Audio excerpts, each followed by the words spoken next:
네, 안녕하세요. 쉽게 익히는 부동산 개발 사업 특강을 맡게 된 최필주입니다. 일단 간단하게 자기소개부터 하고 진행을 하도록 하겠습니다. 사실 제가 늘 자기소개를 하는 이유는 이제 앞에서 이야기하는 사람이 조금 어떤 사람인지 여러분들이 잘 알아야지 같은 내용이더라도 이제 받아들이는 사람들이 좀 더 잘 받아들여서 자기소개를 늘 넣는 편입니다. 저는 이제 롯데건설과 메리츠증권에서 부동산 개발 사업 그리고 부동산 금융에 관련된 업무를 진행을 했었고, 지금은 부동산 개발 사업과 관련된 콘텐츠 공급업, 뭐 출판이나 강의 같은 것들이 있겠고, 그 다음에 직접 시행을 하거나 혹은 시행사를 컨설팅해주는 업무를 이제 사업자를 차려서 진행을 하고 있습니다. 그러다 보니까 이제 오른쪽에서 보다시피 저희 이제 컨설팅 홈페이지가 따로 있고, 그 다음에 롯데건설이나 DLENC 출신의 그런 강사분들, 그 다음에 변호사분들, 이런 분들과 현직자분들과 지금 저희가 협업을 해서 함께 강의를 진행을 하고 있습니다. 사실 원래 저희가 맨 처음 요청을 받았던 거는 부동산 개발 사업에 관해서 대학생들이 조금 이해하기 쉽게 설명을 하는 거였었는데, 아무래도 대학생이다 보니까 여러분들이 또 취업에 관심을 많이 가지실 것 같아요. 그래서 어떤 식으로 취업을 하면 더 좋은지에 대해서 약간 설명을 하고 부동산 이야기를 할까 합니다. 첫 번째는 저는 여러분들이 잘하는 것보다는 좋아하는 거를 하셨으면 더 좋겠다라고 생각을 하고 있어요. 왜 그러냐? 저희가 입시를 할 때는 사실 뭐 조금 더 좋은 대학이 더 좋다라고 생각을 합니다. 왜 그러냐면 저희가 전과를 할 수도 있고 혹은 편입들을 할 수도 있기 때문에 그렇게 생각을 하지만, 이제 필드, 여러분이 이제 취업 시장에 들어오게 되면은 과연 내가 지금 잠깐 잘하지만 이 일을 좋아하는 사람은 이제 2, 3년 하는 게 아니라 이분들은 10년, 20년, 30년 동안 이 일을 할 거거든요. 근데 나는 지금 잘하긴 하지만 좋아하지도 않는 일을 과연 30년 뒤에 이 일을 좋아하는 사람과 비교했을 때 과연 더 잘할 자신이 있냐라고 하면 저는 아니었기 때문에 부동산이라는 업무를 선택을 하였습니다.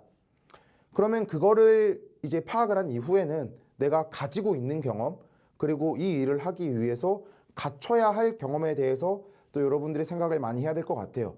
그렇게 하고 타겟을 하는 기업을 선정을 하고, 우리가 학습을 어떻게 할 거냐, 그리고 돈을 또 어떻게 벌 거냐, 이런 것들에 대해서도 고민을 많이 해야 됩니다. 회사에 들어가게 되면은 여러분들이 지금 대학생일 때는 사실상 여러분들은 돈을 주는 사람이에요. 뭐 학점은 좀 안 나올 수 있지만 여러분들이 수업을 안 들어도 되고 여러분들한테 자유권이 많습니다. 하지만 같은 강의를 듣더라도 여러분들이 회사에 가면 돈을 받으면서 듣게 되죠. 그러면 사실 여러분들은 그 강의를 정말 열심히 들어야 되는 이제 필요도 생기게 되는 겁니다. 이런 것들을 잘 생각을 해서 내가 어떠한 회사에 가서 어떠한 역할을 해야겠다를 조금 많이 고민을 했으면 좋겠고, 취업 시장에 들어갈 때 저는 예를 들어서 짜장면을 좋아하고 건축을 좋아한다라고 하면 중국집 전문 건축회사를 차리는 게 가장 베스트라고 생각을 해요. 저 같은 경우에는 경영을 좋아했고 건축을 잘했습니다. 그럼 이거 두 가지가 만나는 게 뭘까라고 고민을 하다가 이거는 바로 부동산이야 라고 생각을 하고 이 부동산 개발업에 뛰어들게 된 거죠. 그래서 여러분들도 한 가지로만 좀 찾기보다는 두 가지를 결합하면은 10%, 10% 연산을 하면은 저희가 1%가 될 수 있죠. 만약에 우리가 프랑스어를 잘한다. 그리고 부동산 개발도 잘 알아요. 근데 프랑스에서 개발을 할 수 있는 한국인은 정말 별로 없을 겁니다. 이런 식으로 뭔가 내가 가지고 있는 장점들을 조합을 해서 사회에 나가는 게 조금 더 상대방을 설득하는데 더 용이할 수 있다는 것들을 알았으면 좋겠습니다. 그리고 내가 어릴 때 아르바이트를 하거나 혹은 친구들과 뭐 싸운 경험이 있거나 혹은 교수님들과의 소통을 했거나 이런 다양한 경험 속에서 여러분들이 내가 취업하려는 타겟 직군과의 연계성을 찾으시면은 훨씬 더 일을 하실 때 그리고 취업을 할 때 도움이 많이 될 것 같습니다. 네, 여기까지가 이제 사실 제가 대학생 여러분들한테 조금 해드리고 싶은 취업에 관련된 이야기였어요. 저희가 계속해서 이제 대학생들 교육을 많이 하고 있기 때문에 이 이야기는 꼭 좀 드리고 싶어서 저희가 5분의 시간을 할애해서 이야기를 했습니다. 이제 정말 저희의 강의를 시작하도록 하겠습니다. 좌측에 있는 사진은 페이커, 오른쪽은 아이유죠. 이런 것들을 저희가 대형 건설사에서도 강의를 하기 때문에 물어보면은 우측은 다 아세요. 하지만 좌측을 모르시는 분들이 많습니다. 근데 이 둘을 제가 사진을 갖고 온 이유는 이 둘의 인터뷰에서 공통점이 있었기 때문이에요. 그게 뭐냐면 바로 기본에 충실하자입니다. 그리고 독서를 통해서 내 본업에 영감을 얻었다라는 인터뷰 내용이 있었어요. 그렇기 때문에 저는 여러분들이 앞으로도 저희 일을 할 때도 정말 독서를 많이 하고 법률을 많이 보는 게 이 부동산 개발업에는 시작이다 라는 것들을 좀 말해주고 싶어서 저 사진들을 가지고 왔습니다. 그 다음에 여러분들이 이제 사회에 나가면 3년이면 저는 해당 분야의 전문가가 될 수 있다라고 생각을 해요. 3년? 지나가봤자 나 대리인데? 뭐 대학교도 사실 3학년 되면은 여러분 대학생활 잘 아시죠? 군대도 2년만 해도 사실 군대 내에서 웬만한 업무들은 다 할 수 있습니다. 그 뒤부터는 왼쪽처럼 기초가 얼마나 탄탄한가. 예를 들어서 롯데월드타워 같은 경우에는 123층을 올리기 위해서 축구장 몇 개만큼의 고강도 콘크리트가 들어갔다라고 하죠. 그렇게 되면은 123층까지 쌓을 수 있는 겁니다. 하지만 여러분들이 기초가 없다. 이렇게 되면은 오른쪽 사진처럼 무너지는 건물이 될 수 있기 때문에 저는 여러분들이 3년 동안 정말 기초를 잘 닦으면서 전문가가 됐으면 좋겠어요. 이 생각을 한 또 다른 이유 중에 하나는 제가 건설사에 있을 때 순환 근무를 하더라고요. 근데 총무팀에만 계시다가 우리 부서로 넘어왔는데 3년이 지나니까 정말 가장 잘하는 사람이 됐었습니다. 근데 그에 반해서 10년 동안 이 일을 해도 못하는 사람들은 있어요. 그렇기 때문에 여러분들이 내가 어떠한 업무를 시작을 하면 3년 동안 반드시 다 배워서 전문가가 돼야겠다라고 생각을 하셨으면 좋겠습니다. 특히나 부동산 개발 사업은 철저한 근거 법 속에서 상품이 탄생하기 때문에 뭐 www.law.go.kr에 들어가셔서 학교용지 부담금이라든지 혹은 각종 아파트라는 뭐 건축법, 주택법에 대해서 읽어가는 버릇을 들였으면은 가장 베스트일 수 있겠습니다. 제가 이렇게 이야기를 한 이유는 저희 연면적 그러면 어떻게 생각하시죠? 맞습니다. 바로 각 층 바닥 면적의 합을 연면적이라고 해요. 그런데 이렇게 시행령이 적혀 있는 법으로 우리가 연면적을 공부를 하게 되면 어떻게 되냐? 국민주택 규모 이하의 임대주택이나 공공청사가 들어가는 부분은 연면적에서 제외된다라는 말이 있습니다. 이게 왜 중요하냐면은 연면적은 저희가 용적률, 건물을 상업지구에는 800%까지도 지을 수 있어요. 그리고 일반 주거용지는 200%, 250% 이렇게 건물들을 지어야 되는데 그 말은 대지 면적이 100평인데 용적률 제한이 200%다. 그러면 여기에는 200평의 건물만 지을 수 있어 라는 말입니다. 그러니까 이 똑같이 뭐 1000평의 건물을 지으려고 할 때 아이디어를 막 내겠죠. 근데 임대주택이나 공공청사가 제외된다는 걸 우리가 알고 있으면은 조금 더 다양한 건축에 대한 기획을 할 수 있을 겁니다. 그러니까 연면적이라는 단어 하나를 익힐 때도 여러분들이 관련된 법령을 찾아보면서 익히면 훨씬 더 이 부동산 업계에서는 더 잘할 수 있다라는 것들을 설명드리기 위해서 제가 이거를 가지고 왔어요. 현재 부동산 시장이 어떨까요? 사실 뭐 금리는 내려갈 것 같이 계속 했었는데 별로 내려가고 있지 않아요. 그리고 물가는 막 올라가고 우리의 월급은 또 많이 올라가고 있지 않습니다. 여러분들 아르바이트 할 때 별로 월급이 올라가지 않잖아요. 시급도 별로 안 오르고. 그러다 보니까 저는 실질적으로는 이게 지금 스태그플레이션에 우리가 이미 진입을 한 게 아닌가라는 생각도 하고 있어요. 이제 인플레이션 때문에 우리의 월급은 그대로고 더 잘 사라지진 않으니까 점점 더 격차가 벌어지면서 힘들어지는 거죠. 그리고 최근에는 부동산 가격이 조금 올랐지만 사실상 저희가 먹는 라면값, 그 다음에 뭐 기름값, 뭐 아이폰의 비용, 가격 이런 것들을 생각을 하면은 사실 자산의 가치는 그렇게 많이 올랐다라고는 생각하지 않습니다. 인플레이션이 심한데 자산은 조금 눌려 있는 거죠. 각종 정책 때문에. 근데 우리나라가 다시 한번 조금 반도체를 기반으로 AI를 기반으로 잘 사는 시기가 온다라고 했을 때 자산의 가치가 한 번쯤은 다시 뻥튀기가 되는 확 올라가는 시기가 올 것이라고 저는 생각을 하고 그때가 이 부동산 업계의 또 다른 다음 호황이지 않을까 조심스럽게 생각을 해봅니다.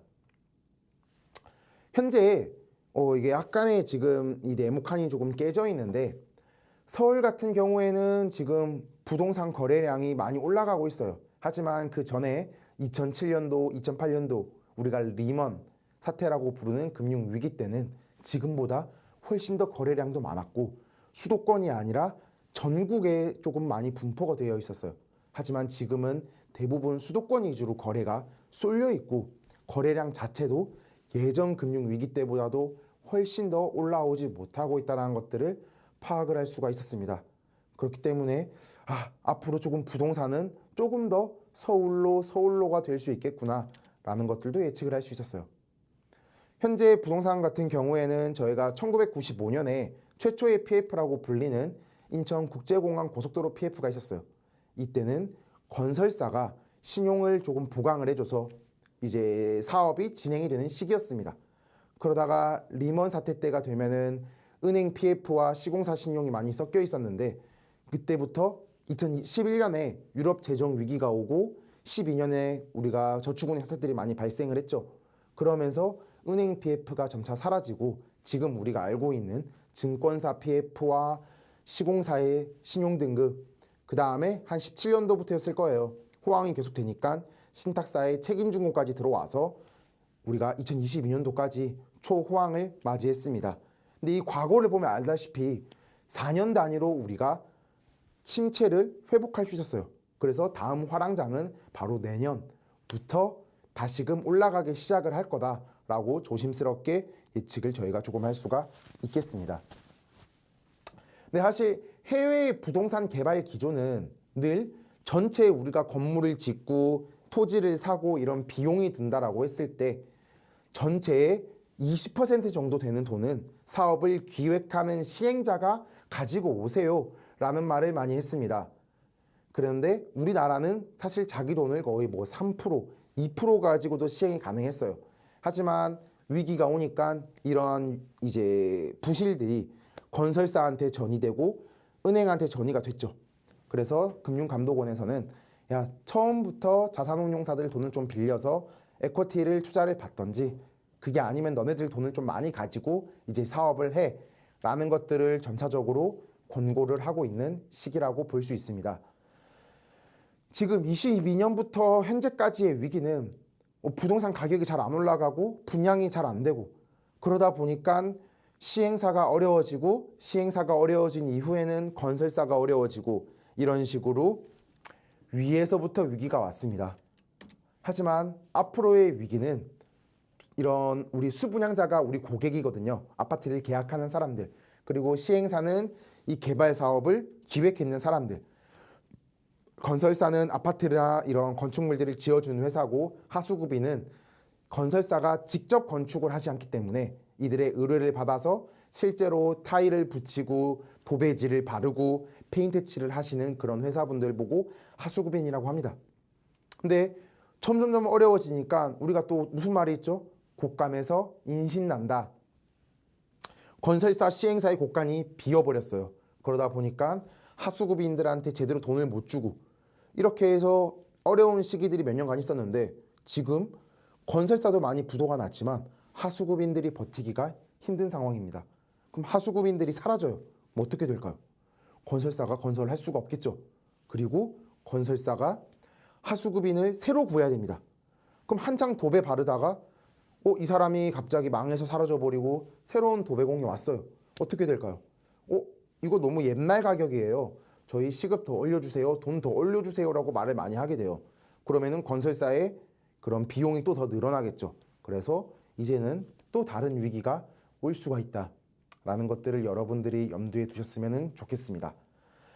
앞으로의 이런 부동산 시장은 사실상 고급화 전략과 저는 임대사업이라고 생각을 합니다. 그 이유는 전세도 사라지고 있고 우리가 서울에서 살고 싶어하는 니즈도 또 명확해요.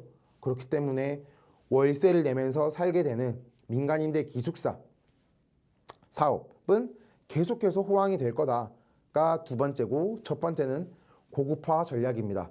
우리 경기가 아무리 어려워도 부자들은 계속 잘 사세요. 맞죠? 사실 경기가 안 좋을 때 늘 서민층들이 힘들지 부자들이 그렇게까지 당장에 먹고 사는 것들이 바뀌진 않습니다. 그러다 보니까 제가 봤을 때 샤넬백과 에코백은 기능으로서는 큰 차이가 없어요. 하지만 나 샤넬 들어 이런 고급화 그거에서 갖고 오는 브랜드에 가지고 오는 이미지가 이 샤넬백을 비싸게 만드는 거죠. 그래서 아파트도 마찬가지로 고급화 전략, 나인원 한남, 반포 원베일리 같이 나 나인원 한남에 살아, 나 강남에 살아, 나 서울에 살아 이런 고급화 전략이 조금 더 먹힐 수 있겠다. 근데 브랜드 이미지도 물론 그 건설사의 이미지도 중요하지만 반대로 생각을 하면 부동산 움직이지 않는 재산이잖아요.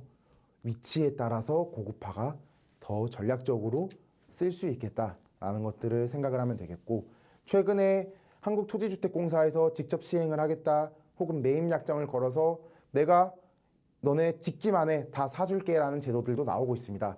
이런 식으로 민간에서 원가가 너무 많이 오르다 보니 점점 관과 함께하는 위주의 사업으로 조금 진화를 하고 있다라는 것들을 여러분들이 알았으면 좋겠고, 금리, 물가, 경기 이 중에서 적어도 저는 두 가지는 돌아와야 다시금 부동산에 호황이 올 수 있다라고 생각을 하는 편입니다. 여기까지 1강을 저희가 이제 진행을 했었는데 여러분들한테 조금 더 유익한 시간이 되셨으면 좋겠습니다. 이제 조금 쉬고 다시 2강에서 마주하도록 하겠습니다. 감사합니다.